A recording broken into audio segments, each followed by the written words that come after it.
nag-adobo. Inunawa na ako ni Tata. Parang hindi to adobong manok. Ito. Yan. Hindi to adobong manok. Ay, adobo yun?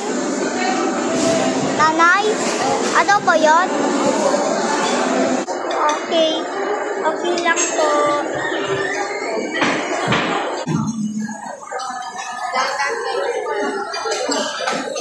Nice. Kitchen baso. Kuha ka na ng lechon.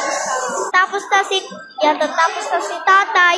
Next na. Yan. Natapos na siya. Yan. Yan part 2.